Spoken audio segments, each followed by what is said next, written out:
એટલે આપણે કહીએ કે 12મા ને અંતે અંત આવી ગયો એટલે 13મું શરૂ થઈ ગયું, એટલે એકનું એક જ છે.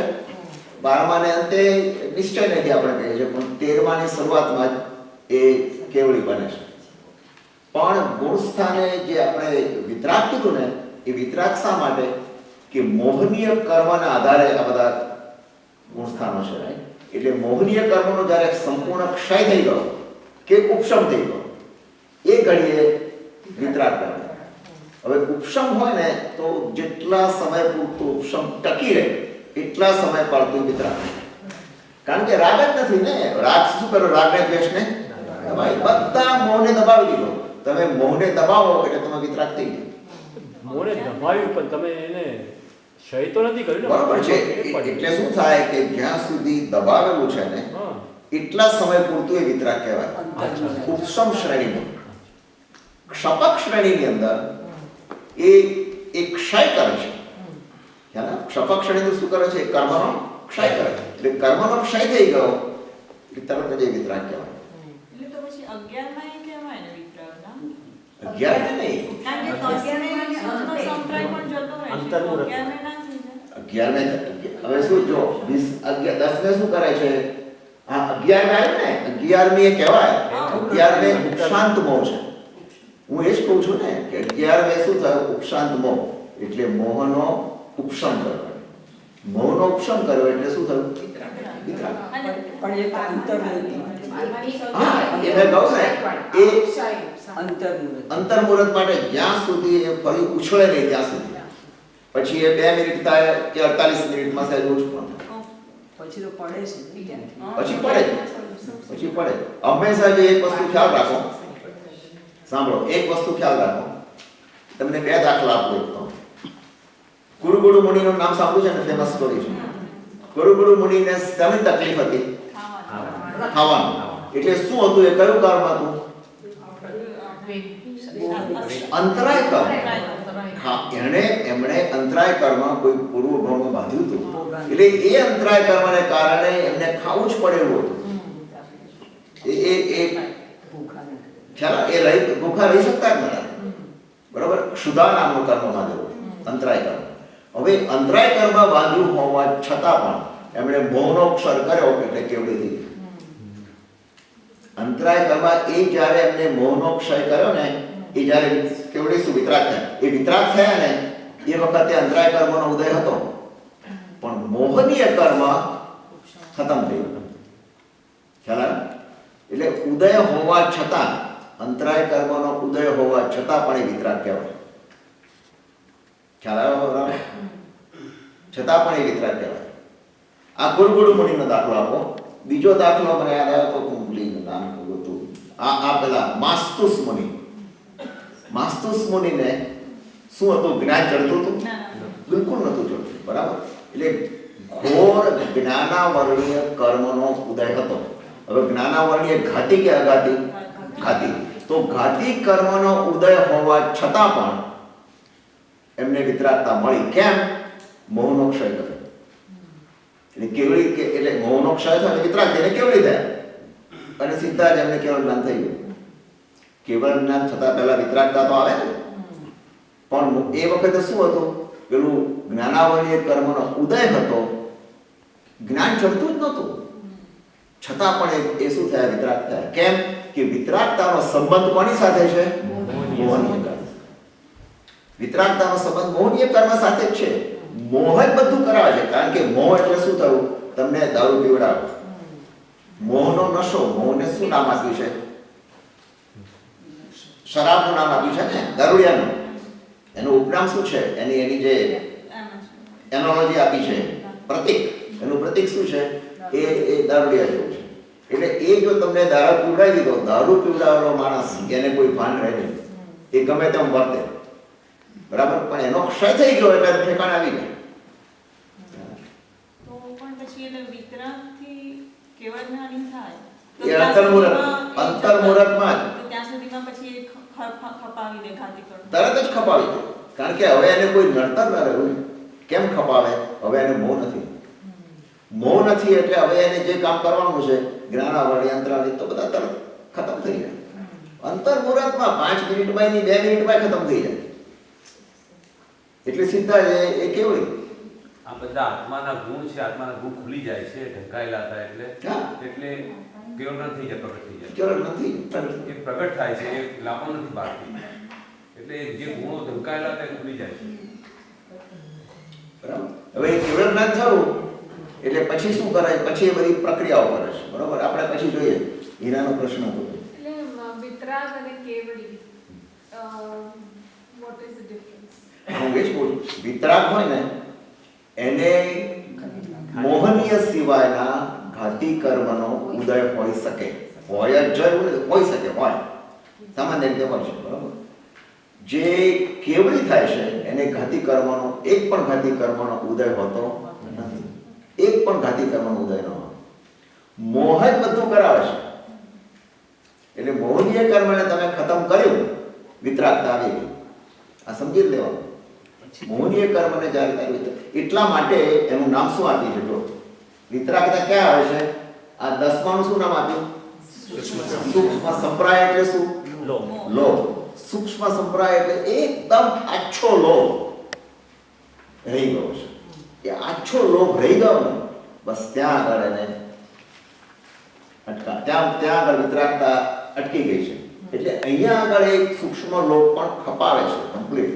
અને પછી જેવો ખપાયું, જેવું પૂરું કર્યું, હંમેશા મોહનીય કર્મ શું છે? એક ગયું એટલે એ ચડ્યો, એક ગયું એટલે ચડ્યો. તો જેવું આગળ પૂરું થયું કે તરત એને પગથિયું મળી ગયું. કયું પગથિયું મળી ગયું? 10 થી કૂદીને ક્યાં આવે છે? ક્ષીણ. ક્ષીણ એટલે શું? જેનો મોહ ખતમ થઈ ગયો છે. પતલો બી નહીં, ખતમ થઈ ગયો છે. એનું નામ ક્ષીણ મોહ. એનું નામ ક્ષીણ મોહ. હવે આ તમને આનો દાખલો આપો. રાજા ભર્તૃહરિનું નામ સાંભળ્યું છે? ભર્તૃહરિ. ભર્તૃહરિને એને તો એવું પણ પુસ્તક લખેલું કે જેની અંદર પુષ્કળ આમ રાગ, આમ સેક્સ્યુઅલ જેને કહીએ એવી જાત શૃંગાર રસથી ભરેલું એને ગ્રંથ લખેલો છે ભર્તૃહરિ. અને એ જ ભર્તૃહરિએ જ્યારે એને મોહ નીકળી ગયો એ પછી એને બિલકુલ એને વૈરાગ્ય આવે એવું સરસ પુસ્તક લખ્યું છે. બરાબર. એ ભર્તૃહરિ વૈરાગ્ય આવ્યા પછી એ બધું છોડીને નીકળી જાય છે. બધું છોડીને નીકળી જાય છે અને જંગલમાં ત્યાં એક ગુફાની અંદર ધ્યાન કરે છે. એ ધ્યાનમાં બેઠા છે અને અચાનક જ આંખ ખુલે છે. ધ્યાનમાં એવા ડૂબી ગયા છે. આંખ ખુલે છે તો સામે જુએ છે એકદમ ચમકદાર કોઈ વસ્તુ છે. ચમકદાર. અને ત્યાં આગળ આમ બરાબર જુએ છે તો કે એકદમ મોટો હીરો પડ્યો છે. હવે હીરો પડ્યો એટલે એના એક થોડી ક્ષણ માટે મનમાં વિકલ્પ આવ્યો કે આ હીરો અહીંયા પડ્યો છે, આમ લઈ લઉં નહીં? આમ વિચાર આવી ગયો. આ ક્ષીણ મોહનો દાખલો. અરે કયો મોહ? સૂક્ષ્મ સંપ્રાય એનો દાખલો. એમણે તો બધું છોડ્યું, આખું રાજપાટ છોડ્યું, પણ પેલો સૂક્ષ્મ મોહ બાકી રહી ગયો હતો અંદર. ખ્યાલ? એ અંદર રહી ગયો હતો. એને જેવો પેલો હીરો જોયો ને એના મગજની અંદર એક વિકલ્પ આવ્યો કે આ હીરો અહીંયા એમને પડી રહ્યો છે. લાવ, આમ વિચાર આવ્યો. હજુ તો વિચાર આવે છે ત્યાં જ પાછું થયું, અરે હું આ શું કરું છું? મેં તો આખું રાજપાટ છોડ્યું, હીરાના બધા ભંડારો છોડ્યા છે, આ બધું છોડીને હું અહીંયા આવ્યો છું અને એક આના ઉપર મારું મન થયું. આટલું વિચારે છે ત્યાં 2 ઘોડેસવાર સામેથી આવે છે. બરાબર. 2 રાજપૂત. અને બંને જણા કહે છે કે હીરાની નજર મારા ઉપર પડી છે પહેલી. પેલો કે ના, મારા ઉપર પડી છે. અરે મારી નજર હીરા ઉપર પહેલી પડી છે. પેલો કે મારી નજર પહેલી પડી છે. બંને જણા તલવાર કાઢે. રાજપૂત હતા ને. અને બંનેને હીરો લેવો છે. હવે કોણ પહેલું લે? કારણ કે બંને કહે છે કે મારી નજર પહેલા પડી છે, મારે જ લેવાનું. પેલો કે મારે લેવાનું. તલવાર ચાલે છે, એકબીજાના પેટમાં ઘુસાડી દે છે અને 2 લાશ પડે છે. એ વખતે ભર્તૃહરિ જુએ છે કે આ હીરો ત્યાંનો ત્યાં પડ્યો છે. એ બંને જણાની લાશ પડી છે. હીરાને કંઈ થયું?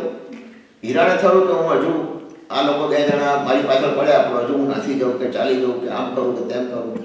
એ તો એની મસ્તીમાં પડ્યો જ છે. ત્યાં ભર્તૃહરિને થાય છે કે આપણે શું કર્યું? આ કેવો વિકલ્પ મને આવ્યો. અને એ ક્ષીણ મોહ થઈ ગયો. ખ્યાલ આવ્યો? એટલે સૂક્ષ્મ મોહ કેવો છે કે તમને જરાક વિકલ્પ આવે એટલો પણ મોહ બાકી રહ્યો ને એ સૂક્ષ્મ મોહ કહેવાય. એક રેખા, અને એ રેખા કેવી છે ખબર છે? તમે જ્યારે આપણે જમવા બેઠા હોઈએ કિચનમાં, ડાઇનિંગ ટેબલ આખું સાફ થઈ ગયું, બધું કરી નાખ્યું, રાઈટ? પેલું લૂસી નાખીએ છીએ. શેનાથી? સ્પંજથી. અને સ્પંજથી લૂસી નાખ્યા પછી જ્યારે સુકાય તમે જોજો થોડી રેખાઓ પડી હશે. ખ્યાલ આવે છે હું શું કહું છું? એકદમ ક્લીન નહીં, પણ આમ જરાક બારીક રેખા, સૂક્ષ્મ લોભ આવો છે. આવો છે સૂક્ષ્મ લોભ. એટલો બધો સૂક્ષ્મ છે કે આપણે એક વખત આપણને વિચાર ના આવે કે આટલો સૂક્ષ્મ લોભ છે, પણ આવો છે બારીક. બસ એ લોભ જ્યારે જાય, પતી ગયું, તમે વિતરાગ થઈ ગયા. હવે તમને હવે 100 હીરાના ઢગલા કરે તો વિકલ્પ ના આવે, કારણ કે પેલો લોભ ગયો, સૂક્ષ્મ લોભને કાઢવો બહુ મુશ્કેલ છે. મોટો લોભ તો ગયો, બાદર લોભ તો નીકળી ગયો, પણ સૂક્ષ્મ લોભ અને મોટો લોભ એટલે કયો? આપણે કહીએ અપ્રત્યાખ્યાની, પ્રત્યાખ્યાની, અનંતાનુબંધી, અપ્રત્યાખ્યાની, પ્રત્યાખ્યાની અને સંજ્વર. એ સંજ્વર લોભ એ આટલો બારીક લોભ છે, આટલો બારીક છે. તમારા નજરની અંદર એક ઝલક, એક ગાડી ગાય છે આપણી પાસે, કેટલી સરસ ગાડી છે. મારી પાસે પૈસા હોત તો હું લઈ લેતો. ભાવ એક આવી ગયો, એક સૂક્ષ્મ લોભ આવી ગયો. હવે શું તમારે ગાડી લેવાની નથી, કશું કરી પણ આવી ગયો એ લોભ થયો. બરાબર? બીજો કોઈને પ્રશ્ન? બરાબર. આપણે બાય ડાયરેક્શન કેમ બતાવે છે? કારણ અંતર્મુહૂર્ત માટે થાય છે, કારણ એકવાર વિતરાગ થયા હોય તો કેવડી બીજા જ અંતર્મુહૂર્તમાં થઈ જતા હોય તો પાછા જવાનું અહીંયા 11 ઉપશાંત મોહ છે ને. ઉપશાંત મોહ છે એટલે થોડી ક્ષણો માટે મોહની બધી પ્રકૃતિઓને દબાવી છે, પણ પાછી ઉઠી જાય છે તરત, એટલે એ ભાગ શ્યામ બતાવે છે. એ પાછી જેવો દબાવે ને એ અંતર્મુહૂર્ત માટે જ છે, પછી પાછો એ તરત જ આવી જાય છે. એટલે આવે છે એવો તરત ગબડે છે, અને ગબડે છે એટલે સીધો 11 માંથી ક્યાં આવે? 10 ને, 10 માંથી 9 ને, 9 માંથી 8 ને, 8 માંથી 7 ને, છઠ્ઠે આવીને અટકે. અને કદાચ વધારે પડતું જો પેલું હોય ને તો સીધો 5 4 3 થી પહેલે પણ આવી જાય,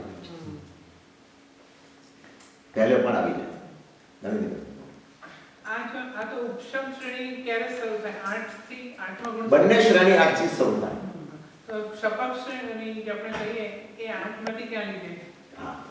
હવે જો પહેલા સવાલનો જવાબ શું છે કે બંને શ્રેણી ઉપશમ હોય કે ક્ષપક હોય એ 8મે થી શરૂ થાય. 8મે ખાલી પૂર્વ ભૂમિકા છે, મોહનીય કર્મનું કંઈ થતું નથી, એટલે આમ 9મે ગણાય. મોહનીય કર્મનું તોડવાનું અને દબાવવાનું આ બે ક્યાં થાય છે? 9મે. 8મા સુધી શું છે? એની તૈયારી છે. 8મો એટલે સમજ્યા ને, લગ્નમાં 3 ફેરા ફરો એ શું કહેવાય? એ 8મું. ક્યારે લગ્ન થયું કહેવાય? આપણને તો અનુભવ છે જ નહીં. 4થો ફેરો ફરો ત્યારે પાકું થયું કહેવાય. ત્યાં સુધી વર કન્યા સાવધાન, ત્યાં સુધી સાવધાન. એટલે તમે શું થયું? 8મે સુધી આવે ને ત્યાં સુધી હજુ કંઈ, પણ 8મે બધું સેટ થાય છે. 9માની તૈયારી 8મે થાય. એટલે 8મે શું કરે છે? મૌનીય કર્મને ઓછું કરી નાખે, એને કાપી નાખે, બને એટલું ઓછું કરી નાખે. જે દબા ઉપરની સ્થિતિ છે, વધારે પડતું લાવેલું છે, એને કાપી નાખે. નવું બંધાતું હોય એને ઓછું કરી નાખે, એનો રસ ઓછો કરી નાખે. આ બધું કામ એ ક્યાં કરે છે? 8મે. એટલે 8મે છે પરીક્ષાની તૈયારી. હવે 9મે થી એ 2 શ્રેણી માળે. અહીંયા જો ઉપશમ શ્રેણી માળે તો 10 થઈને 11 જાય, અને 11 થી પડે, એનાથી આગળ વધે જ નહીં. અને જો ક્ષપક શ્રેણી માળે તો 9 થી 10, 10 થી 12 અને 12 થી 13, 13 થી 14. એટલે ખાલી એક જ ડિસ્કનેક્ટ. હા, 9 પેલું આ ઉપશમ શ્રેણી માળી ને એટલે એને પડવાનું જ છે. શપક શ્રેણીમાં તો ક્ષય થઈ ગયો છે એટલે પડવાનું જ નથી. શપક શ્રેણીમાં તો પડવાનું જ નથી પડવાનું, નથી મૃત્યુ થવાનું, એનું ડેથ પણ ના થાય. પણ 11મે સુધી જાય ને તો એ દરમિયાન એનું મૃત્યુ થાય પણ ખરું. અને મૃત્યુ થાય તો એ ક્યાં જાય? દેવલોક. અને દેવલોકમાં કયું ગુંઠાણું હોય? તો તમે આમાં છે ને 4 થી 7 ગુણસ્થાનકમાં ભક્તો જીવ દર્શન સપ્તકનો ક્ષય કરીને એક સાહિત્ય સંગીત પ્રાપ્ત કરે છે. હા. તો 4 થી 7માં શપક શ્રેણી તો 8 પછી સ્ટાર્ટ થાય. ભલે ને સ્ટાર્ટ થાય 8 પછી. એને તો ખાલી શું કર્યું છે એને? ક્ષય જ કર્યો છે ને. ઉપશમ એને શું થયું? ક્ષય કોનો કર્યો? શું થયું? ક્ષાયિક સમ્યક્ત્વ. કોનો ક્ષય કર્યો? દર્શન સપ્તકનો ક્ષય કર્યો. મોહનીય હજુ મોહનીયની બાકીની બધી ચારિત્ર મોહની બધી બાકી છે. દર્શન મોહનીયની 7 પ્રકૃતિ, આમ તો 3 કહેવાય અને 3 પેલી અને 4 અનંત, એમ 7 નો ક્ષય કર્યો. મોહનીય કર્મની 21 ને ક્ષય કરવાનું બાકી છે. એટલે ક્ષાયિક વાળો છે એ આગળ ચડે. તો આમ તો પછી એનો અર્થ કેવો થયો? ચોથા ગુણ સ્થાનકથી એની શપક શ્રેણી સ્ટાર્ટ થઈ? ના, એક શપક શ્રેણી માળવાનો છે નક્કી, પણ સ્ટાર્ટ થાય છે ચોથાથી એવું ના કહેવાય. ચોથાથી એને એક ક્ષાયિક સમ્યક્ત્વ પાનો છે, એટલે હવે આગળ જતા એ કરશે ખરો. પણ એવું બને ને, શ્રેણિક મહારાજે ક્ષાયિક સંસ્કૃતિ હતા, રાઈટ? એટલે એમનું મૃત્યુ થયું, એમને મોક્ષ નથી થયો, તો એમને 8મા પછી ઉપસમ શ્રેણી માંડી હશે ને? એવું બને એ શું કે ક્ષાયિક સમ્યક્ત્વ પામતા પહેલા એને જો પૂર્વ ભવનું આયુષ્ય બાંધી દીધેલું હોય, માનો કે આજે તમે ક્ષાયિક શ્રેણી માણવાની શરૂઆત, એટલે ક્ષાયિક સમ્યક્ત્વ આવ્યું, એ પહેલાના કાળમાં આવતા ભવનું આયુષ્ય બંધાઈ ગયું. આયુષ્ય તો ગમે ત્યારે બંધાય ને. આયુષ્ય બંધાઈ ગયું એટલે નક્કી થઈ ગયું કે આવતા ભવમાં શ્રેણિક મહારાજાએ પેલી હરણીનો સ્વીકાર કર્યો. એ વખતે એ પહેલા ભૌમ સ્થાને હતા, બરોબર છે? એટલે એનું નક્કી થઈ ગયું નરક જવાનું. હવે એ મહાવીર ભગવાન મળ્યા, બધું અને ઘણું બધું બધા પ્રસંગો ઘણા આવ્યા અને એમાં ક્ષાયિક સંકિત થઈ ગયું. ઉપશમ હતી ક્ષાયિક, ઉપશમ ક્ષયોક્ષમ ક્ષાયિક. હવે ક્ષાયિક સંકિતિ થયા તો ખરેખર તો શ્રેણી માંડીને ઉપર જાય આગળ, પણ ન જઈ શક્યા. કેમ? આયુષ્ય બાંધેલું હતું, એટલે હવે એમને પાછું ભોગવવાનું. એટલે 9મેથી ઉપસમમાં ગયા હશે ને? હા, એટલે હવે એ એવું ઉપશમમાં ગયા છે એવું પણ ના કહી શકાય. એવું પણ ના થાય. એ શું કરે? એ પછી એ ટ્રાય કરે છે, એનો કોશિશ ઘણી છે, કારણ કે એક ક્ષાયિક સંકિતિ છે ને. એટલે એક ક્ષાયિક સંકિતિ છે એટલે પછી એક ક્ષાયિક સંકિત ચાલુ જ રહે. પણ ચાલુ રહે એ શું કરે છે? અહીંયા સુધી જાય છે, 9મે 10મે 11મે જઈને પડે, બરોબર? અને પડે ખરા, અને પછી આગળ તો વધે જ નહીં છે, કારણ કે એને વચ્ચે મૃત્યુ તો આવવાનું જ. એને એટલે એક વખત ભવ તો કરવો જ પડે, ને ભવ કરવો પડે એટલે ક્ષાયિક શ્રેણી એના માટે ક્રોસ થઈ ગઈ. ક્ષપક શ્રેણી, ક્ષપક શ્રેણીની ચોકડી મુકાઈ ગઈ. એ હવે ક્ષપક શ્રેણી માંડવાનું નથી. એટલે એનો ભોગ ક્ષયથી પડે. એટલે જીવને એના 11માં શ્રેણિક મહારાજાનો ધારો કે એ માળી હોય તો જે ભોગ પૂરો થયો ને, એટલે ભોગ ક્ષયથી એટલે ભવ ક્ષય પડ્યો કહેવાય.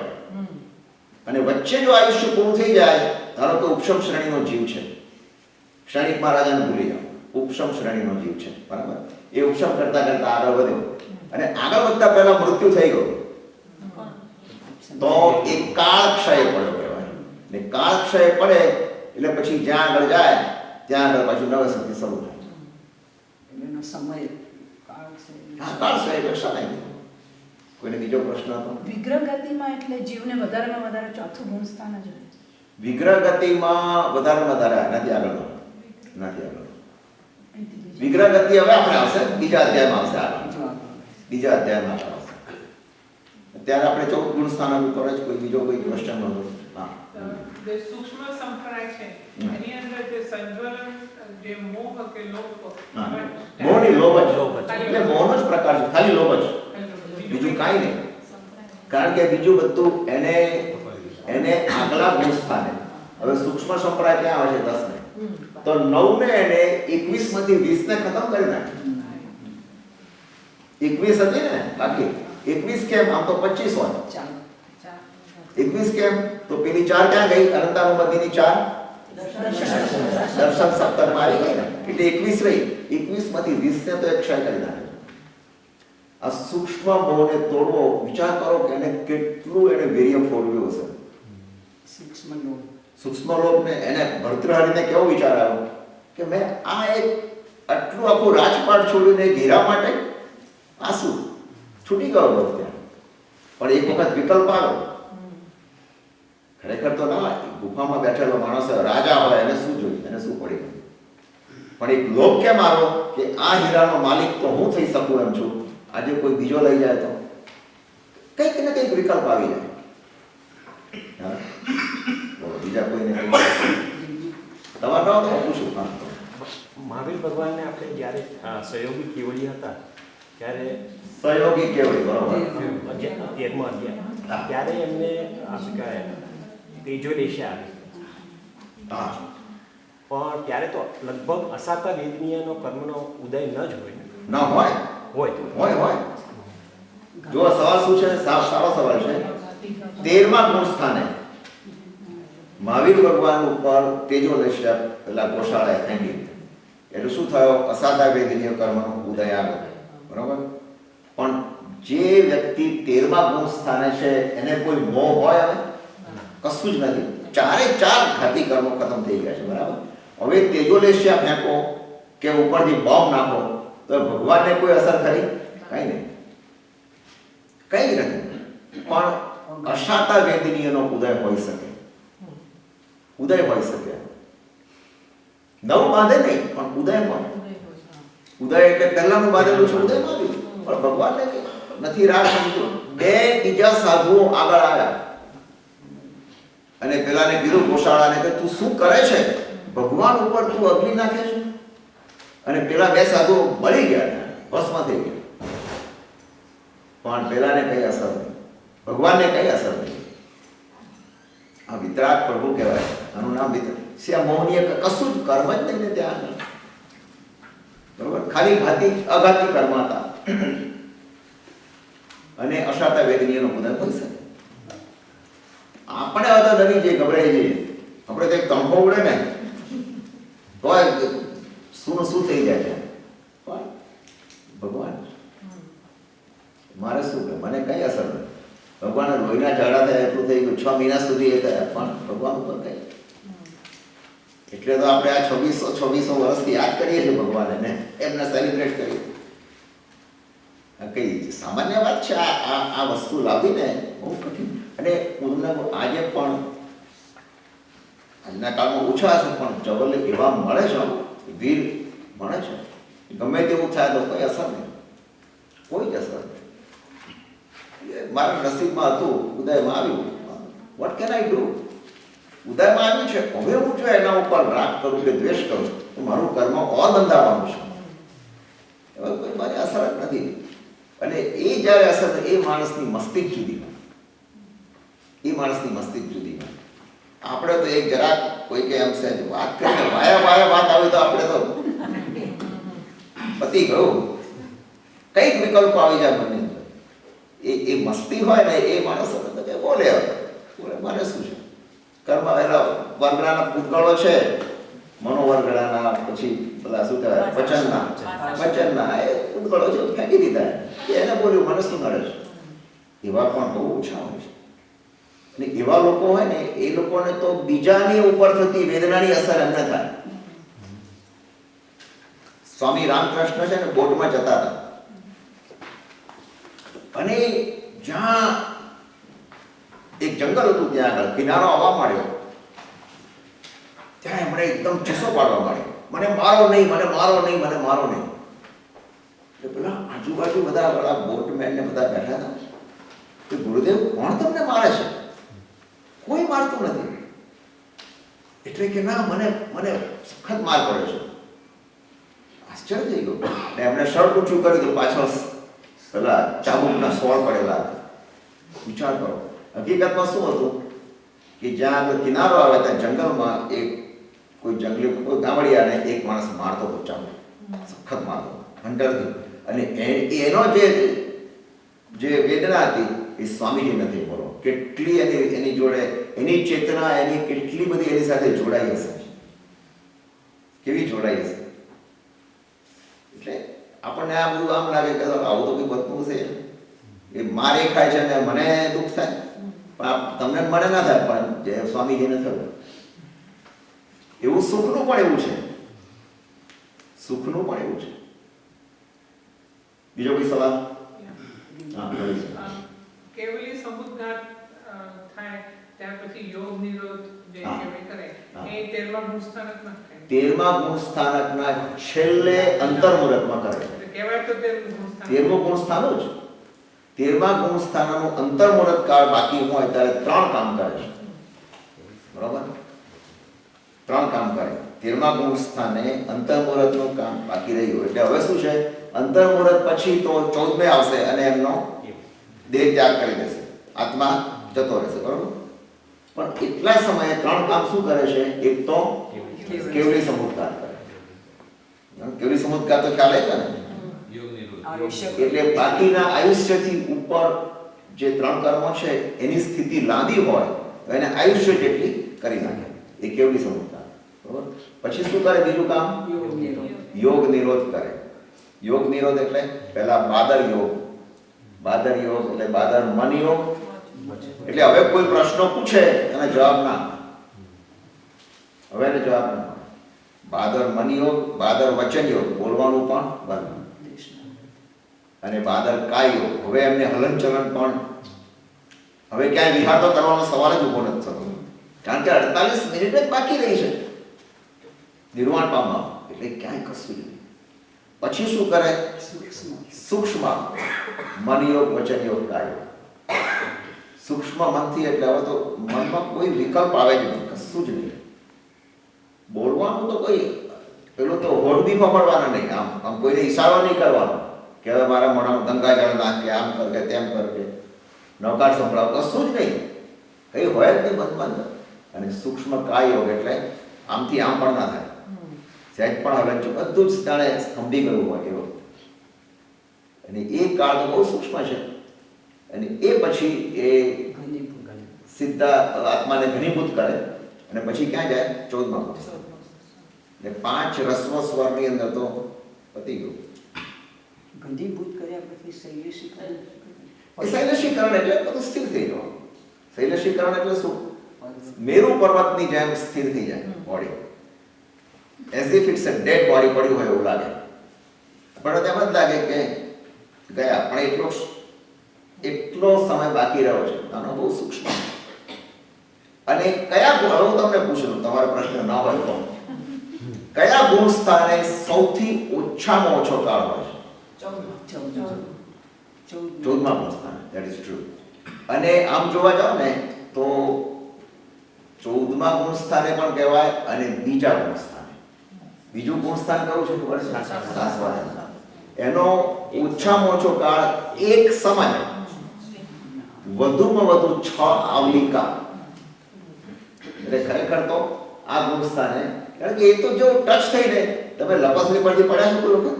પડ્યા ના કહેવાય, શું કહેવાય? હા, લક્ષ્યા છો ને? હા, બસ. એ લક્ષ્યામાં જે એક જગ્યાએ ડોટ મૂકો ચોકથી ને ઉપરથી તમે લપસો, એમાં કેટલી વારમાં ખબર ના પડે કે એવું વાત અહીંયા લપસવાનું જ છે. આ લપસણી સમજી સીધા નીચે જાઓ. આમાં નીચે જાઓ, આમાં નીચેથી ઉપર ના જાય, નીચે જવા, પહેલા ઉપર જવા, પહેલા ઉપર જવા. વાત સાચી. એટલે 6 આવલિકાનો કાળ કેટલો ખબર છે? તમે આંખનું આમ કરો છો, ખાલી આંખ, 2 આંખ બંધ કરો, એક નહીં કરતા 2 આમ બંધ કરીને ખોલો, અસંખ્યાતા સમયો પસાર થઈ ગયા. તો 6 આવલિકા એટલે અસંખ્યાતનો કેટલામો ભાગ, એટલે ખાલી આમ કરો ત્યારે સાથે 6 આવલિકા તો ક્યારની નીકળી ગઈ. એટલે કેટલો ઓછો સમય છે, કેટલો ઓછો સમય. અને સૌથી લાંબો સમય ક્યાં હશે? મિથ્યાત્વ. પહેલા ગુણ સ્થાને. પહેલા ગુણ સ્થાને. પહેલા ગુણ સ્થાને આપણે બધા ટેસ્ટ કરી લીધા, 84 લાખ યોગીના, બધે ફરતા ફરતા જઈ આવ્યા. કોઈ બાકી રાખ્યું છે આપણે? અને કેટલી વખત? અનંતી વખત જઈ આવ્યા. છતાં પહેલા ગુણ સ્થાને છીએ, રાઈટ? છીએ તો ના કહેવાય, પણ પહેલા ગુણ સ્થાન. એટલા માટે પહેલા. હવે અભવ્ય જીવ 4, 5, 6, 7 કયા ગુણ સ્થાને પણ? પહેલા. એ પહેલા ગુણ સ્થાને જે આગળ વધે છે. જો એનો સંબંધ જ્ઞાનની સાથે નથી, મેં કીધું ને, મોહનીય કર્મ સાથે આનો સંબંધ છે, જ્ઞાનની સાથે નથી. ચોથા ગુણ પહેલા જે શું કહેવાય? અભવ્ય જીવ, એને કોઈક ને કોઈક મોહ નડતો જ હોય, અથવા તો એને એક અમુકમાં માનતો ના હોય. મોક્ષ એ 9 તત્વોમાં માને, 7 તત્વોમાં માને એવું ના બને. અને એ પારિણામિક ભાવ છે, એટલે તો કેવલી ગમ્ય છે, પારિણામિક ભાવ, બરોબર છે. હવે ચંદ્રકાંત ગુણસ્થાન પહેલું હોય પણ એને સાદું જીવન જીવતા અપવે જીવ. હા, સાદું જીવન પાળતો હોય એટલે આપણી દ્રષ્ટિમાં તો છઠ્ઠા કે સાતમા ગુણસ્થાન નથી. હા, આપણી દ્રષ્ટિમાં તો છે નવ ગ્રેજ્યુએટ તો કેટલા ઊંચે, આપણને તેમ લાગે કે અમને આ જવાના ઉપર, પણ હોય તો નીચે જ, ચક્કર તો નીચે જ મારતા હોય, આપણને લાગે એવું. એટલે આમાં કહેવું બહુ મુશ્કેલ છે. પેલા કયા નામ ભૂલી ગયો, વિનય રત્ન મુનિએ 12 વર્ષ સુધી દીક્ષા પાળી છે, અને 12 વર્ષ એને શું કરવું હતું, પેલાનું શું કરવું હતું, બોલો છરો સંતાડી દીધેલો, અને જ્ઞાન કેટલું હતું, બધા લાગે કે આમ કે આ તો જાણે કે કેટલા જ્ઞાની છે, અને પેલા જ્યારે સુઈ ગયો ત્યારે કાઢી અને ઘુસાડી દીધો. બોલો હવે એ નરકમાં ગયો આત્મા તો, પણ કેવું કહેવાય, એટલે આપણને કંઈ ખબર ના પડે કે આ છે ઉપર છે, બહારથી લાગે કે ઓહો આ તો જાણે કે આમ ભગવાન જાણે ના હોય, અંદરના ભાવની કોને ખબર છે. ચાલો બીજું કઈ?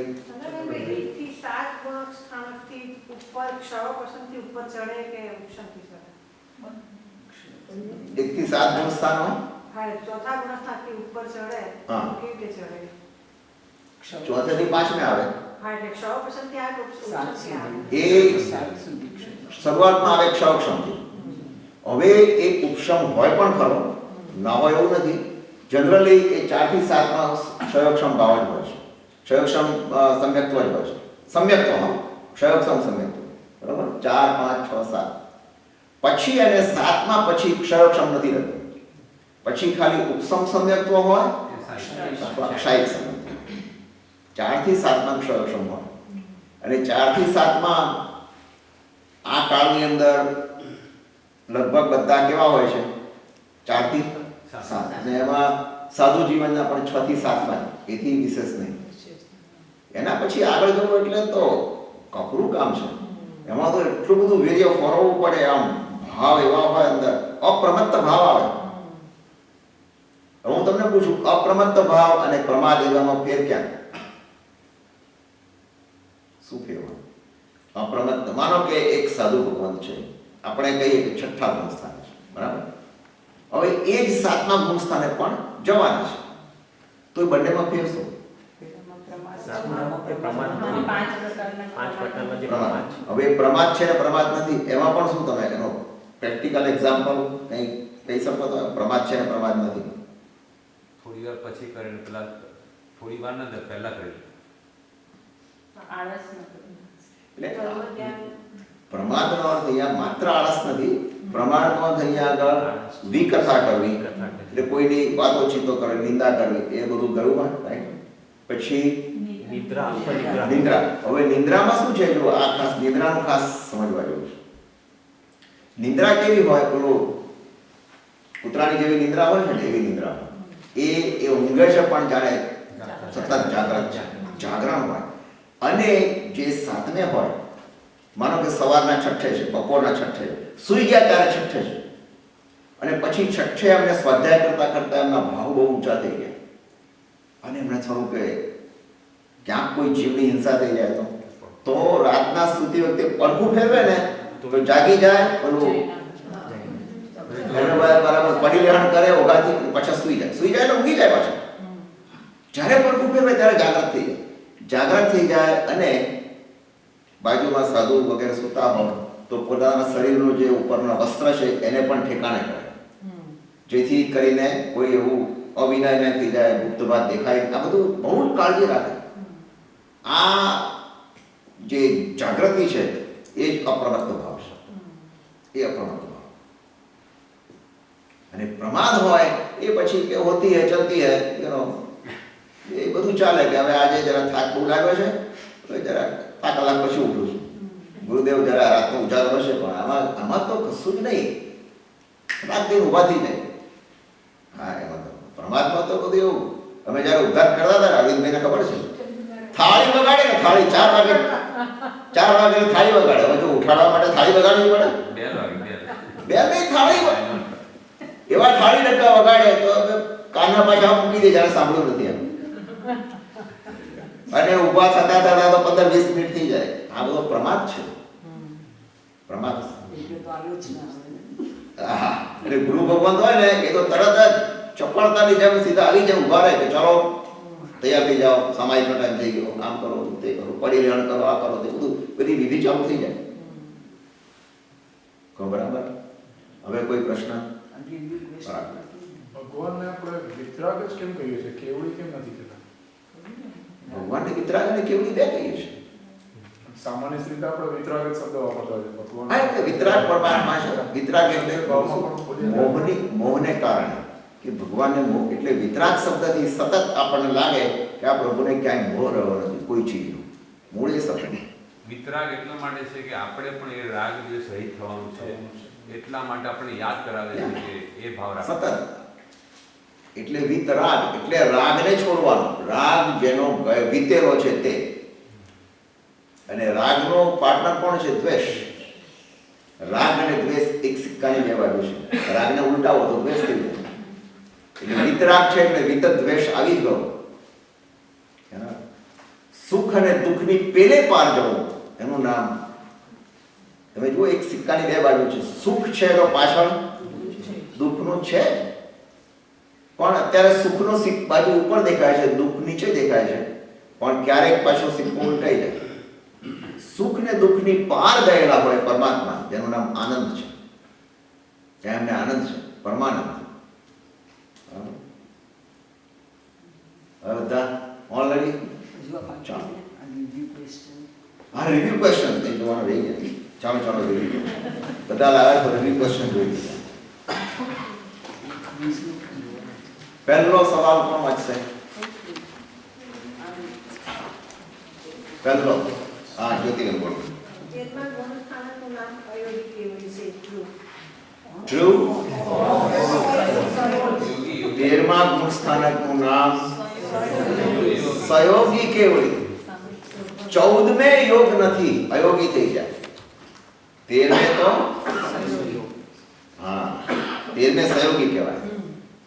ચાલો બીજો સવાલ પણ વાંચશે એનો. શપક શ્રેણીમાં જીવ મૌનીય કર્મનો ક્ષય કરીને ચડે છે. શપક શ્રેણીનો સંબંધ મોહનીય કર્મ છે. ક્ષપક ક્ષય એટલે ક્ષય કરવો અને મોહનીયનો ક્ષય કરે. બરોબર. ત્રીજું કોઈ?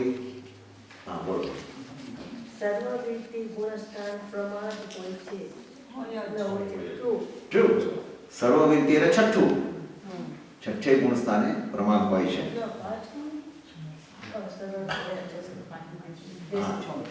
સર્વવૃત્તિ એ છઠ્ઠું થયું ને? હા. ચોથું બરાબર. દેશવૃત્તિ ગુણસ્થાન ફક્ત મનુષ્યને જ હોય છે, ફોલ્સ. તિર્યંચને પણ હોય. ખાસ ખ્યાલ રાખજો. દેશવૃત્તિ ગુણ સ્થાન મનુષ્યને પણ હોય, તિર્યંચને પણ હોય.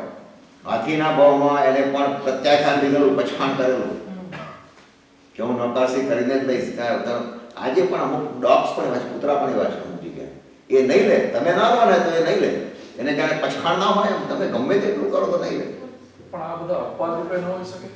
આમ તો જનરલી સામાન્ય બધે નથી હોતું. ભાગ્યે જ કોઈ કરે પણ કરે. બરોબર. ઓછા હોય છે જીવો પણ હોય ખરા. પાંચમું ક્વેશ્ચન છે ચંદ્રકાંતભાઈ.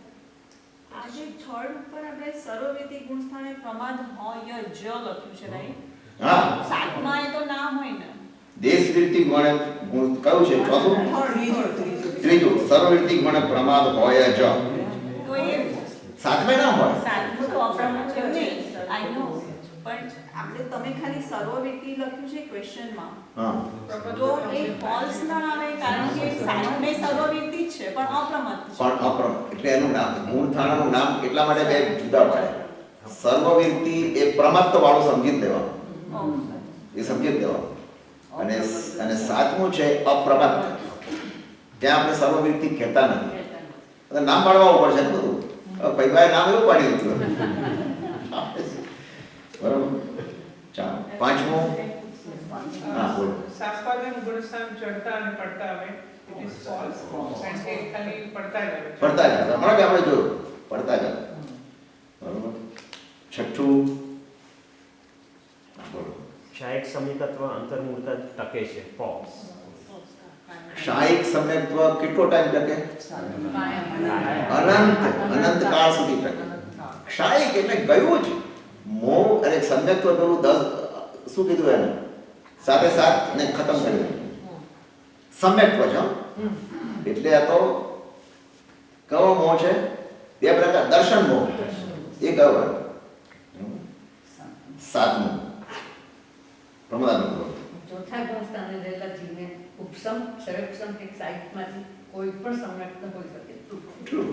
ચોથે આગળનો હોય ને એને જુઓ ખરેખર તો અંતરકરણમાંથી પેલું ઉપસમ હોય. અંતરકરણમાંથી જેવો બહાર આવ્યો એવો ક્ષયોપસમ થઈ જાય. પણ ક્ષાયિક પણ થઈ જાય. ક્ષાયિક પણ થાય.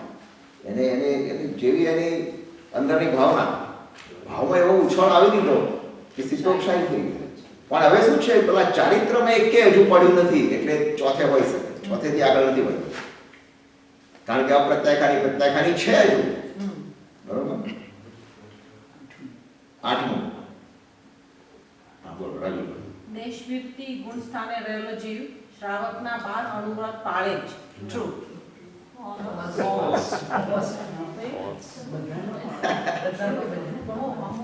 પાળે જ.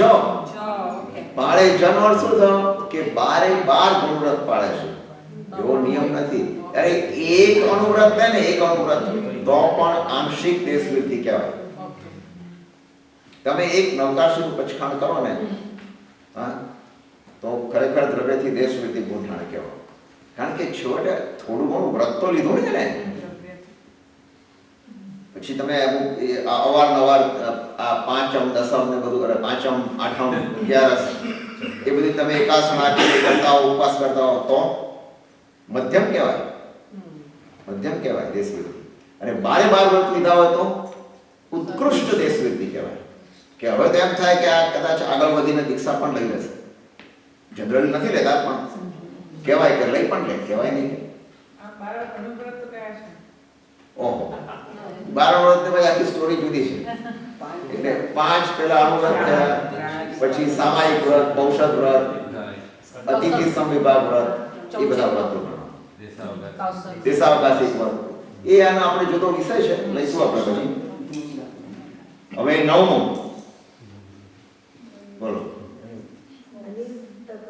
ગુણસ્થાને 4 સ્વજનન 4 પ્રત્યાખ્યાન 4 અપ્રત્યાખ્યાન અને 8 નોકસા એમ 20 પ્રકૃતિઓને ઉપસમ અને સપક શ્રેણીમાં સહી થાય છે. બરાબર. કેમ ફોલ્સ?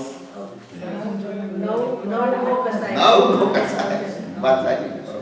સંજ્વલન આમાં છે ને આમાં ભ્રમ ક્યાં થઈ જાય? તમે 20 શબ્દ વાંચો ને 20 નો આંકડો એ તમને એમ જ લાગે કે 20 ખતમ થાય છે માટે આ સાચું. એટલે આમાં બરાબર વાંચવું પડે શબ્દો. 8 નોકસાય અને 4 સંજ્વલન પણ ખરેખર શું હોય? 3 સંજ્વલન. 9 આ બધા એક્સપર્ટ થઈ ગયા. 9 નોકસાય. 10મું કોણ વાંચશે? 10મું હા બોલો. ઉપશમ શ્રેણી પર ચડતો જીવ જો વચમાં મૃત્યુ પામે તો નિયમા દેવલોક જાય જ. ટ્રુ. નિયમા દેવલોકમાં જાય. પણ આયુષ્ય બંધાઈ ગયેલું હતું. હા ઉપશમમાં એ જો વચમાં મૃત્યુ પામે એટલે આયુષ્ય બંધાય. વચમાં મૃત્યુ પામ્યું એટલે એનો આયુષ્યનો બંધ પડી જ ગયો હોય. મૃત્યુ પામ્યો નોટ કે પહેલા આયુષ્યનો બંધ પડી ગયો. દેવલોકમાં જાય.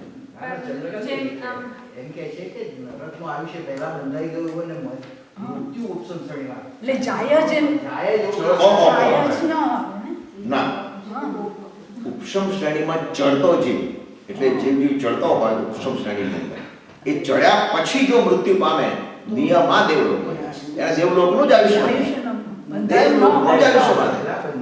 એના પહેલા બંધાઈ ગયું હોય તો ઉપશમ શ્રેણી માને જ નહીં.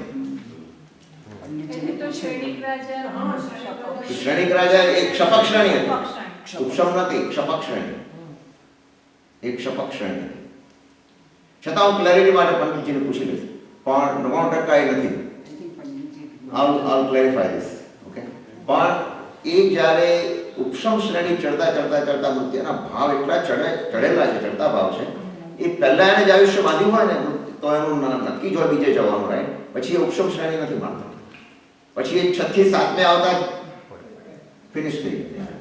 શ્રેણી મારવાની ચાલુ કરી એટલે હવે 11 પહોંચવાનો છે, પણ છતાં જો વચમાં એને મૃત્યુ થઈ ગયું, માનતા માનતા મૃત્યુ થઈ ગયું, હા, તો નિયમાદેવ રોગ પણ આવી ક્લેરિફાય થાય.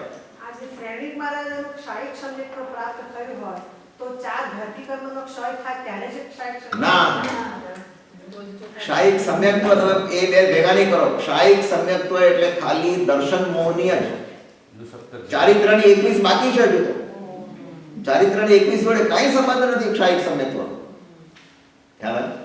એ ખાલી સંકેત આવી એનો ક્ષાયિક, પણ હજુ પેલા બધા ખપાવાના છે મોહના. હા, કયું આવ્યું આપણે? 12મું. 11માં જયંતિભાઈ 12 ગુણખાના અંતે નાના વર્ણીય, દસના વર્ણીય અને અંતરાય કર્મનો સંપૂર્ણ ક્ષય થાય છે. True, very good.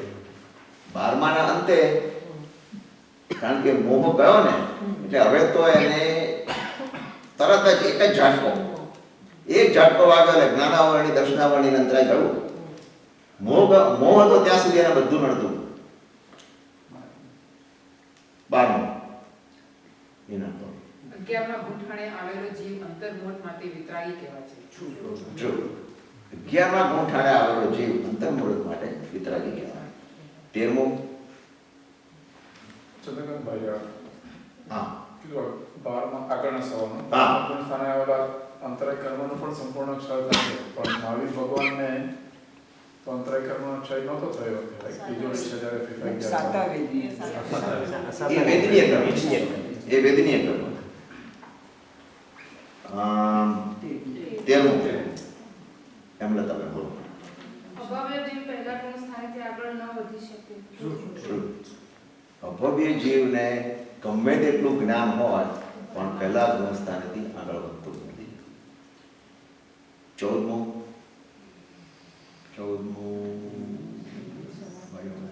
હા બોલો.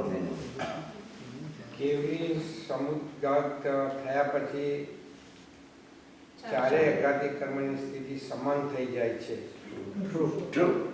કેવડી સમુદ્ઘાત થઈ જાય એટલે ચારેય કર્મો, અઘાતી કર્મો સમાન લેવાનું. એ શા માટે સમાન લેવા આવવાના છે? કારણ કે હવે આયુષ્ય પૂરું થવાનું, એટલે એમને તો એક પણ દેવું રાખવું નથી. દેવું ચૂકવીને જાય છે. ભગવાન કઈ બરાબર છે, આપણે તો લઈને જઈએ કદાચ કે આવતા ભાવમાં મળશું ત્યારે વાત. હા, ભગવાનને એ જોઈએ જ નહીં. મારે એક પાયનું દેવું નથી જોયું, બધું ચૂકવી નાખે છે. અને આ તો પાછું ભગવાનનું કેવું છે, વધારાનું છે પૈસા. આ તો કર્મ, સારો કર્મ છે બધા, પણ કહેવાય લૂંટાવી દો, મારે આપીને જ જોવું છે, મારે કઈ લઈને જોવું નથી. 15મું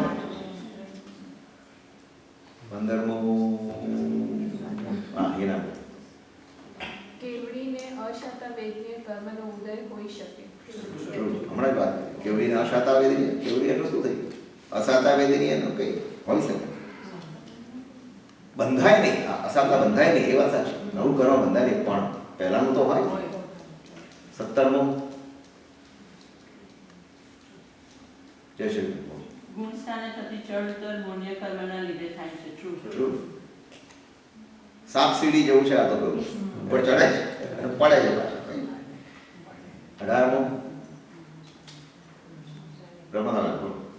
ઉપસમ શ્રેણીમાં ચડેલો જીવ 10મા ગુણ સ્થાને સૂક્ષ્મ લોકને ઉપસમ રહેવાની છે. ટ્રુ. ઉપશમ આવે છે કારણ કે સૂક્ષ્મ લોક છે અને ઉપશમ શ્રેણીમાં ઉપશમ જ હોય એટલે એને દબાવે છે.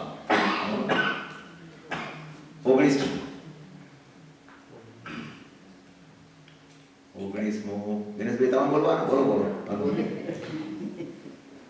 છઠ્ઠા અને સાતમા ગુણ સ્થાને જીવ અંતર્મુહથી વધુ રહેલું. ટ્રુ. એ છઠ્ઠા કે સાતમા એ ઝૂલો કે છે. એટલે મેં કીધું ને, જરાક પ્રમાદ આવ્યું એટલે છઠ્ઠું, પાછો મનમાં વિચાર આવે, પ્રમાદ ગયો એટલે સાતમું, પાછો થઈ ગયું કે હવે કોઈ જોતું નથી, લાવ ઊંઘી લેલું, પાછું આ છઠ્ઠું, પાછું સાતમું, છઠ્ઠું સાતમું. જે ગુરુ ભગવાનનો દાખલો આપેલો હીરાનો એ હા એ ના, હીરાનો દાખલો આપેલો એ રાતના જ્યારે જાગૃતિ એકદમ જાગરણ પડખું ફેરવે ને ઊંઘમાં તો જાગી જાય અને તરત જ એ બધું અપ્રમત્ત ભાવ કહેવાય. 20મું કોઈને નહીં આવડે હું કરું છું.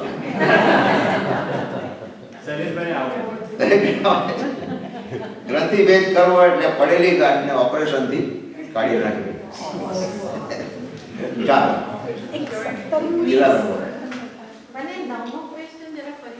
હા સમજાવો. 9મો અનિવૃત્તિ ગુંઠાણે.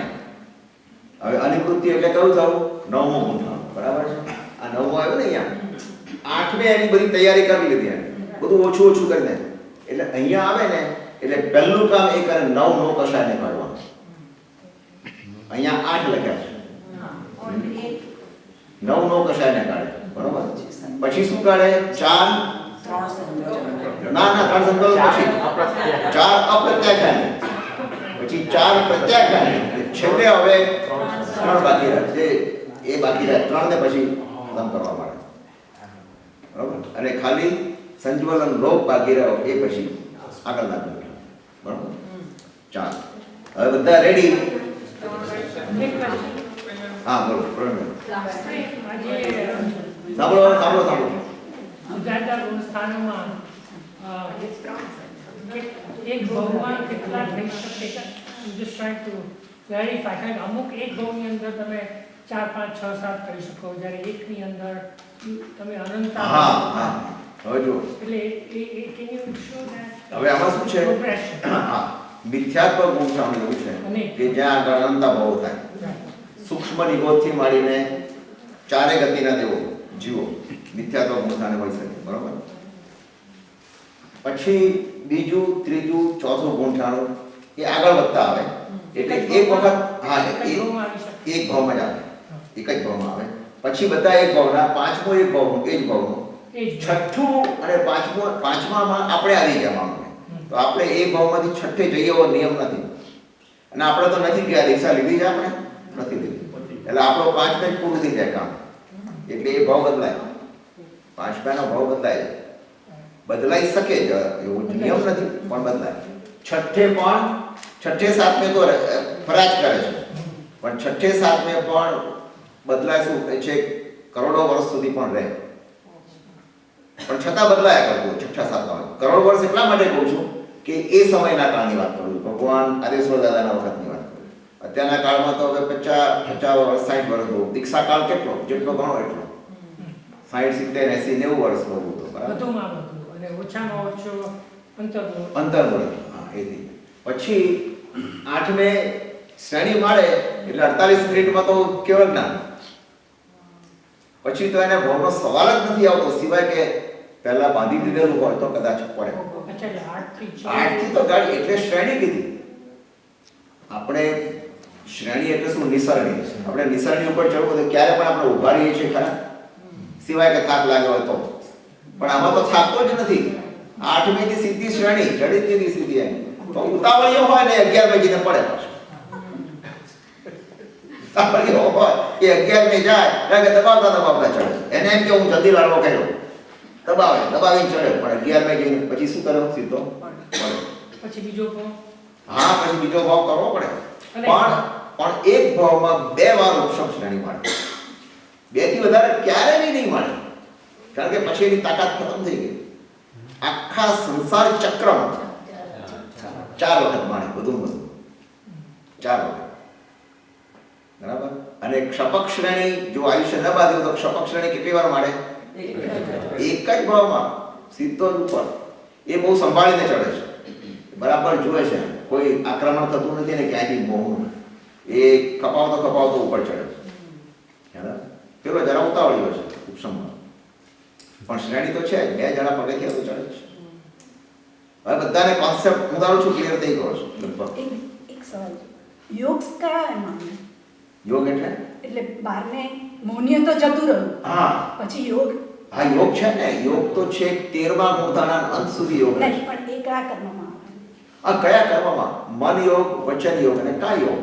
બરાબર છે. એટલે માનસિક, વાચિક અને કાયિક એટલે પછી અગાધી કર્મ. એટલે આ 17મો સવાલ છે ને જે ગુણસ્થાને થતી જડ ઉત્તર મોહનીય કર્મના લીધે એટલે મોહનીય અને યોગ બંનેના લીધે થાય. યોગમાં પણ શું છે, જો મને એ વસ્તુ એક ગમતી હોય તો હું કહું કે આ લાવજે, આ મારે લેવું છે, એટલે વચન યોગ થઈ ગયો ને, વચન યોગ આવે બધો. એટલે મોહમાં અંતર્ગત યોગ આવી જાય, એના અંતર્ગત વચન યોગ, કાય યોગ, દોડાદોડી કરીએ આપણે સીધું લેવા માટે કોઈ વસ્તુ, એ રાગ દ્વેષ થઈને દોડાદોડી કરો તમે, એ વચન યોગ થઈ ગયું. પછી મન યોગ, મનથી પણ આ સારો છે, આ ખરાબ છે, એટલે એના ઉપર પ્રીતિ અપ્રીતિ આવી ગઈ. હવે ભગવાનને જ્યારે આવે છે ને મન યોગ, વચન યોગ, કાય યોગ, એમાં આ બધું નથી હોતું. 18 પાપ સ્થાનકમાં એક પણ ના હોય, આપણામાં એ હોય. એટલે આપણો મન યોગ, વચન યોગ એ મિશ્રણ વાળો છે, એટલે એમાં પડવાને ભય કરો, કારણ કે અંદર મોહ અંતર્ગત છે, પેલામાં મોહ અંતર્ગત નથી. એટલે ભગવાને જાય હા મન વચન ને કાય યોગ ભગવાને એ બધું ક્ષીણ કરેલું છે, મોહનીય કર્મને પાડ્યા પછીનું છે. અને એ પણ ભગવાન કેવડી થયા ને તો ગામે ગામ વિહાર કરતા હતા, બરાબર. એટલે એ કાય યોગ હતો, એ પોતે પાછના આપતા હતા, દેશના આપતા હતા, એટલે કયો હતો વચન યોગ. અને મનથી સવાલોનો જવાબ. હવે તમને એક બીજો પ્રશ્ન પૂછું, મનથી સવાલો જવાબ, આ વાત નીકળી એટલે તમને પૂછું. અનુત્તરવાસી દેવ હોય, દેવનું વિમાન, બરાબર, એમાં જે દેવ હોય એના પ્રશ્નના જવાબ ભગવાન મન યોગથી આપે, એટલે અનુત્તરવાસી દેવને સાંભળી શકે, બરાબર. હવે અનુત્તરવાસી દેવને કયું ગુંઠાણું હોય? ચોથું. ચોથા ગુંઠાણે રહેલા દેવ મનથી ભગવાનની વાત, કહેલી વાત એ સાંભળી શકે છે અથવા જાણી શકે છે. કેવી રીતે? How is it possible? મનોવરગણાના પૂતગળો ખરા, મનોપર્યવ જ્ઞાન એટલે નથી. મનોપર્યવ જ્ઞાન તો ઉત્કૃષ્ટ ઉત્તમ સાધુને જ હોય. કઈ રીતે સાંભળે છે? એમને અવધિ જ્ઞાન હોય છે, પણ એ અવધિ જ્ઞાન કેવું છે? તદ્દન વિશુદ્ધ અવધિ જ્ઞાન. અવધિ જ્ઞાન પણ વિશુદ્ધ, પરમાવધિ તો ના કહેવાય, પણ ઘણું વિશુદ્ધ અવધિ જ્ઞાન. ઘણું વિશુદ્ધ અવધિ જ્ઞાનમાં એ ગુણ છે કે અવધિ જ્ઞાનથી પણ મનોવરગણાના પૂતગળોને જોઈ શકે છે, એના આકાર જોઈ શકે છે, અને એના ઉપરથી અનુમાન કરે, અનુમાન કરે એટલે પછી એમને જવાબ મળી જાય. એટલે અનુત્તરવાસી દેવને ભગવાન પાસે જવું નથી પડતું. વૈક્રિય લબ્ધિ છે છતાં જતા નથી, નહીં જઈ શકતા હતા, એ જતા નથી જ્ઞાન, બરાબર. પણ એમનું અવધિ જ્ઞાન એટલું વિશુદ્ધ છે કે ત્યાં બેઠા બેઠા પણ ભગવાનના પ્રશ્નો, ભગવાન જે મનથી જવાબ આપે છે એ પોતે સમજી શકે છે. ના, એ પોતે ક્વેશ્ચન મોકલાવે ભગવાન, પ્રભુ મને આ શંકા છે, એટલે હા એના પર અવધિ જ્ઞાન. અને એ ભગવાન સર્વજ્ઞ છે, એટલે ભગવાન માટે તો આપણને ડાઉટ હોય જ નહીં, ભગવાન તરત મનથી જવાબ આપી દે. પણ આ છે એને શુદ્ધ અવધિ જ્ઞાન છે, વિશુદ્ધિ વાળું, તરત સાંભળી લે. ભગવાન તમે કહો છો તો બિફોર એમને નિર્વાણ પામે એટલે જે સદેવ હોય એમને જ સદેવ હોય તો શું? પણ જ્યારે છેલ્લું અંતર્મુહૂર્ત હોય ત્યારે ના પૂછે, અને પૂછે તો જવાબ ના મળે. કારણ શું છે કે હવે નિરોધ કરે છે, મન વચન કાયાનો નિરોધ થઈ ગયો, યોગ નિરોધ, બરાબર.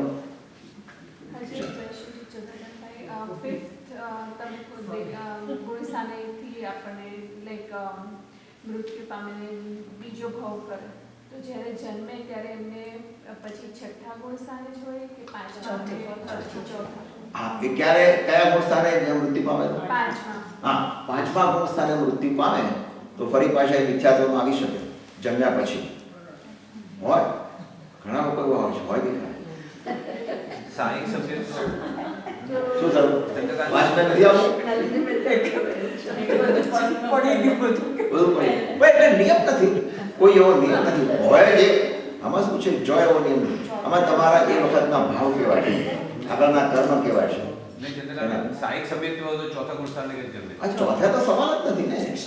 ચોથા ગુણ સ્થાને તો પાંચમામાં હોય, સાઈક હોય તો ચોથામાં જ આવે. ચોથામાં જો ક્ષાયિક સંગત્વ હોય તો એનું ક્ષાયિક તો રહેવાનું જ છે, શ્રેણીમાં એટલે ક્ષાયિક સમ્યક્ત્વ વાળો જો એનું આયુષ્ય ન બંધાયું હોય એ ભવમાં જ મોક્ષે જાય, એને પડવાનું જ નથી, એને મરવાનું જ નથી, એ ભવમાં જ મોક્ષે જાય.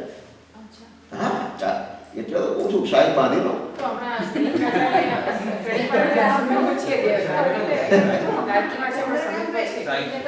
અંતરાલ ગતિમાં મન તો હોતું નથી, તો સમ્યક તો એક ભાવમાંથી બીજા ભાવમાં જાય છે ને. કયા કક્ષામાં? આપણે જ્યારે એક ભાવમાંથી બીજા ભાવમાં મૃત્યુ પામીએ, હા, એટલે અંતરાલ ગતિમાં મન હોતું નથી. એ આપણે છે ને એ વખતે વિચાર કરીએ, અત્યારે જવા દો વિષય નથી, કારણ કે એ બહુ કન્ફ્યુઝ. અંતરાલ ગતિનું છે ને હવે આવશે બીજા અધ્યાયમાં, એની અંદર આપણે એ શું લઈને જાય છે શું નહીં, બરાબર છે, કારણ કે બે યોગ લઈને જાય છે, પણ એ પછી આપણે વાત કરીએ. અત્યારે આને લગતા કોઈ સવાલ નથી. ચાલો.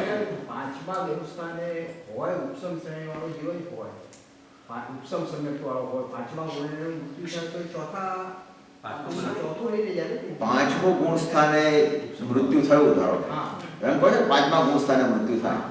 હવે પાંચમા ગુણ સ્થાન એટલે દેશ વ્યક્તિ, તો મૃત્યુ થાય તો પછી એ જન્મ્યા એ ફરીથી જ્યારે જન્મે બીજી કોઈ પણ જગ્યાએ તો એ કઈ ગતિમાં જાય? એ મનુષ્યમાં પણ હોય, તિર્યંશમાં પણ હોય.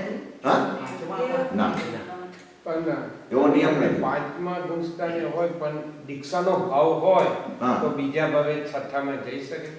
હા જઈ શકે, ભાવ હોય જઈ શકે એની વાત છે, જાય જ એવું નથી. જઈ શકે તો મિથ્યાત્વ વાળો જઈ શકે આગળ આવે તો એને બધું અને જરા જોર વધારે કરવું પડે. આજે માની લો કે આપણે ચોથા ગુણસ્થાને છીએ, બરાબર કે પાંચ જે કંઈ હોય, અને મૃત્યુ પછી આપણા કોઈ કર્મ એવા ઉદયમાં આવ્યા, ભૂતકાળમાં એવા બાંધેલા છે, હા, અને એ ઉદયમાં આવે, એ ભાવમાં જાઓ ત્યારે ઉદયમાં આવે. માનો કે મેં કે તમે કોઈ તિર્યંશનું આયુષ્ય બાંધ્યું, આયુષ્ય બાંધ્યું એટલે જવું તો પડશે જ, જવું પડશે.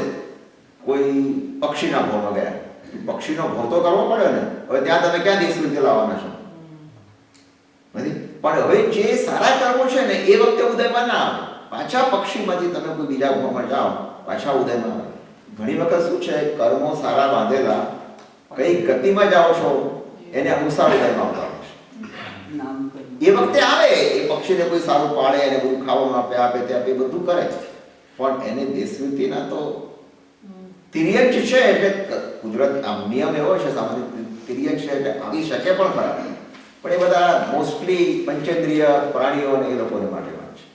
બરોબર, ચાલો હવે ઇનફ થઈ ગયું, ઘણું થઈ ગયું, ચાલો બહુ રિવ્યુ તમે ચોથા ગુણસ્થાન વાળો જે લોકો ના જાય આવા બધા સમીકરણ ના નિયમમાં ના જાય ના. ચોથા ગુણ સ્થાને કયું? હા જો આ સારું થયું, આન્સર કે આપ્યું? ના ના ના, આન્સર કે મારી પાસે જ અહીંયા છે, જોઈ લેવાનું.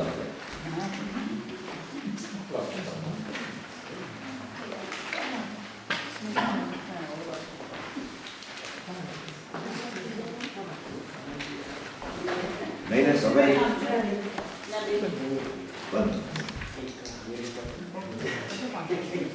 બીજા અધ્યાયના 1 થી 7 સૂત્રો ઉપર તમને ક્વિઝ આપેલી છે, અને મેં તમને ઈમેલમાં મોકલ્યું તો તમે બધા લાવ્યા જ છો, તો એનો જવાબ હું વાંચી જોઉં છું માત્ર.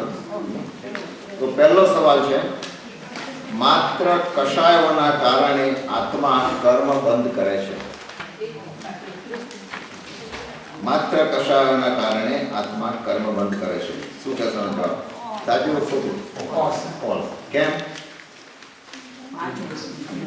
કારણ કે મિથ્યાત્વ કષાય ઉપરાંત શું છે? મિથ્યાત્વ છે, ઓબિલિટી છે, પ્રમાદ છે, બરોબર, અને યોગ છે, એટલે એને કારણે કર્મ બંધ કરો. વેદનીય કર્મ ઘાતી છે. ઉદાહરણ શું જવાબ લખો તમે? વેદનીય કર્મ અઘાતી છે, એટલે ફોલ્સ. ત્રીજું, જીવ સમયે સમયે સર્વઘાતી અઘાતી કર્મો બાંધે છે. આયુષ્ય કર્મ સિવાય. ચોથું, થયેલી શ્રદ્ધામાં શંકા, કાંક્ષા વગેરે અતિચારો પેદા કરે તે મિશ્ર મોહનીય કહેવાય. સમ્યક મોહનીય કહેવાય, બરાબર, મિશ્રની પણ સમ્યક. પાંચમું, જે વસ્તુઓનો વારંવાર ઉપયોગ થઈ શકે તેવી વસ્તુઓ જીવ ભોગવી ના શકે તે ભોગાંતરાય કર્મનો ઉદય. ઉપભોગાંતરાય કર્મ. કારણ કે ભોગાંતરાય શું થયું? જનરલી ખાવાની વસ્તુ ઉપર આવે છે, બરોબર છે. ઉપભોગાંતરાય એટલે વસ્ત્ર આવી ગયું, કપડા છે, દાગીના છે, એ બધું ઉપભોગાંતરાય. છઠ્ઠું, મોહનીય કર્મના ઉપશમથી જીવને જે ગુણ ઉત્પન્ન થાય તે ક્ષાયોક્ષમિક ભાવ કહેવાય. હવે તમે એક્સપર્ટ છો એમાં. ઉપશમ ભાવ સિદ્ધોમાં ઔદયિક ભાવ હોતો નથી. ટ્રુ. પારિણામિક ભાવ અને ક્ષાયી પણ છે. આઠમું, ઔપશમિક ભાવમાં પ્રદેશોદય કે રસોદય હોતો નથી. ટ્રુ. ઔપશમિક એટલે દબાવવું. તમે દબાવો છો કર્મને એટલે રસને દબાવો છો અને પ્રદેશને પણ દબાવો છો. નવમું, ઔદયિક ભાવ જીવ અજીવ બંનેને હોય. ટ્રુ. દસમું, જ્ઞાનાવરણીય કર્મોનો ઉપશમ થઈ શકે. ઉપશમ કોણ થાય? જ્ઞાનાવરણીય કર્મોનો ઉપશમ ના થાય, એનો ક્ષયક્ષમ થાય. ક્ષયક્ષમ તો આપણને સતત થયા કરે છે, બરોબર. 11મું, દેવ અને નરકમાં પાંચે ભાવ હોય છે. પાંચે ભાવ હોય છે. હોઈ શકે નથી. તમે હોય છે બધાને પાંચ હોય ન હોય.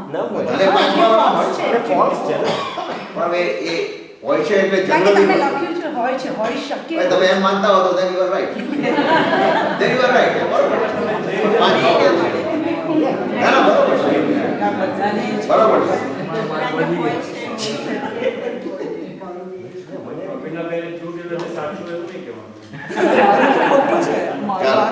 બારમું છે, લાભાંતરાય કર્મના ક્ષયોક્ષમથી ઉત્પન્ન થાય તે ભોગ લબ્ધિ. લાભ લબ્ધિ કહેવાય. કૃષ્ણ લેશિયામાં કસાયોની તીવ્રતા વધુ હોય. કૃષ્ણ એટલે કાળી. સ્ત્રીલિંગ એટલે પુરુષ સ્ત્રી સાથે ભોગની ઈચ્છા કરે. સ્ત્રીલિંગ એટલે સ્ત્રી સાથે, સ્ત્રી એ શબ્દ પહેલા પકડવાનો, સ્ત્રી પુરુષ સાથે ભોગની ઈચ્છા કરે. અને એક્સ્ટ્રા ક્રેડિટમાં આ મજામાં જ મને લાગ્યું. અત્યાર સુધી હું ઘણી જગ્યાએ માર્ક કરું છું. હમણાં હું ફગીપસી ગયો હતો, વાપીજર ફોલ્સ. તો ત્યાં એ લોકોને ચૈત્યવંદનનો આના ઉપર વિષય જ આખો ચૈત્યવંદનનો રાખ્યો 2 કલાક.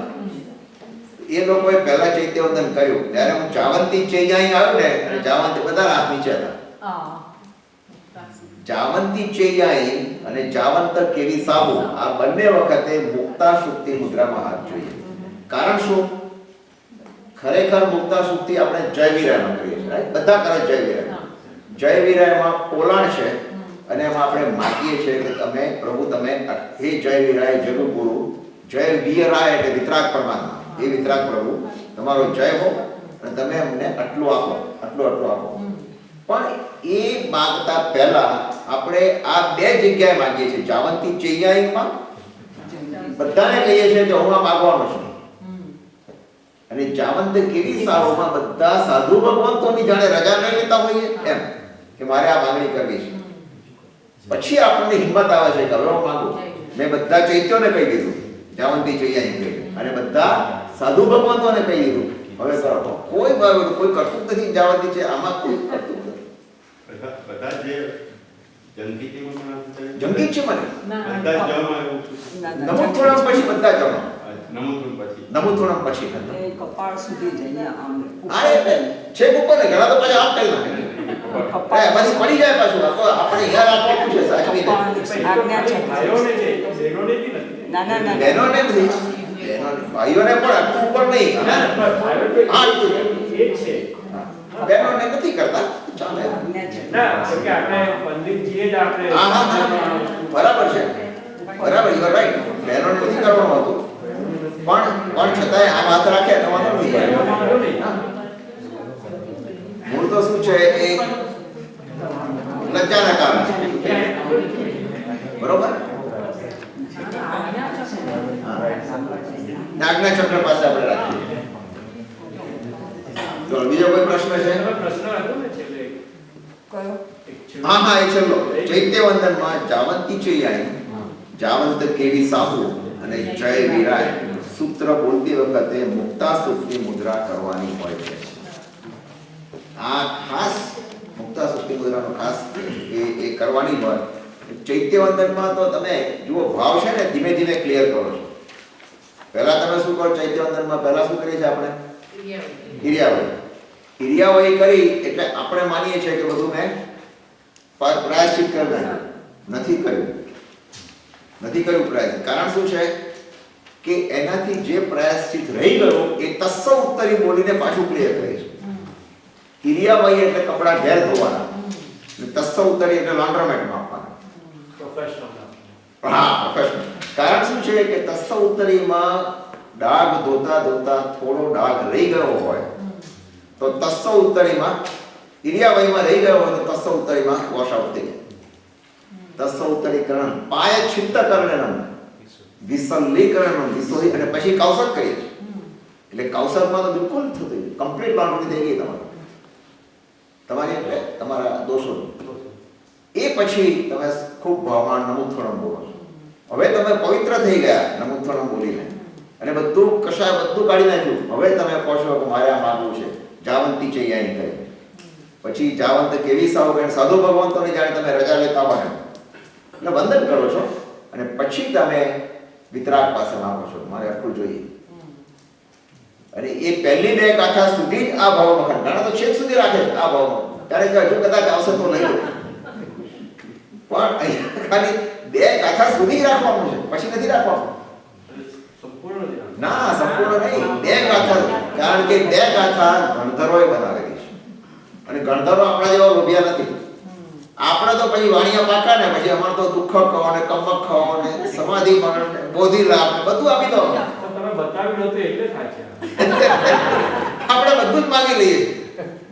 એટલે વાણીઓ છે ને એ પાકો હોય પણ એ વખતે મુક્તાસુક્તિમાં એ અંદર ના પડે, એ આપણે અંદર પાડવું પડે. એટલે આ બહુ આ બધી એક એક સૂત્રની છે ને કાળજી બહુ રાખવાની છે. પંડિતજી કરાવવાના છે આપણને બે સામાયિકના પ્રતિક્રમણના બે ના અર્થો. એમાં બધા સવાલો લઈ આવજો, આપણે પૂછશું પંડિતજી. જેટલા સવાલો પૂછવા પૂછો. આપણે અત્યારે આ વીકેન્ડમાં છે કે પછી રવિવારથી ચાલો, રવિવાર 8 થી 10 છેલ્લા 3 દિવસ પહેલા. અને આ વખતે શું કર્યું છે આપણે એકનો એક વિષય કેમ નથી રાખ્યો? કારણ કે એવું બને કદાચ લોંગ વીકેન્ડ છે, એકના એક વિષય રાખ્યો હોય તો પછી લોકો કદાચ વચ્ચે કેમ પડી જાય. એટલે જેને જે પસંદ હોય એ પછી એ વિષયમાં લગભગ તો બધાને પસંદ જ હોય છે. આપણે બધાએ બધું જાણવું છે. આપણે પંડિત નથી એટલે આપણે બધું જાણવાનું છે, બધું શીખવાનું છે. એટલે આપણે આવવાનું, બરાબર? ચાલો માંગલિક કરી લઈશું. સર્વમંગલમાંગલ્યં સર્વકલ્યાણકારિણં પ્રધાનમ સર્વધર્માણં જૈનમ ચૈતી શાસનમ. બધા ધર્મોમાં પ્રધાન ધર્મ કયો છે?